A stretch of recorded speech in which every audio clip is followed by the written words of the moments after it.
छत्तीसगढ़ में बीजेपी की सरकार बन गई। हमारे साथ विधायक राजेश मुणत जी है, सीधे उन्हीं से चर्चा करेंगे। कांग्रेस का हार की वजह क्या मानते हैं? कुशासन, भ्रष्टाचार। छत्तीसगढ़ भय मुक्त होना चाहिए।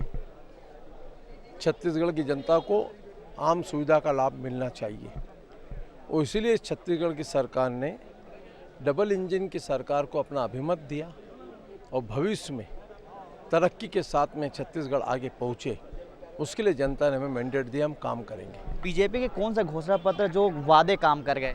बहुत काम किए हैं साहब पूरे बीजेपी के, तभी तो जनता ने मत दिया। मोदी जी की डबल इंजन की सरकार, सबके साथ सबका विकास, ये हमारी प्राथमिकता। बीजेपी के सीएम कौन होंगे, तजुर्बे वाले या फिर युवा? भारतीय जनता पार्टी के जो भी कार्यकर्ता, सबका अनुभव सबके साथ। ये थे राजेश मुणत, जिनका साफ तौर से कहना है कि कहीं ना कहीं जो है छत्तीसगढ़ में जो सरकार बनी वो जनता के हित में ही खरा उतरेगी। अब देखने वाली बात होगी कि आगे के किस तरीके से रणनीति रहेगी। कैमरामैन नवेश खान के साथ महेश कुमार साहू, रायपुर।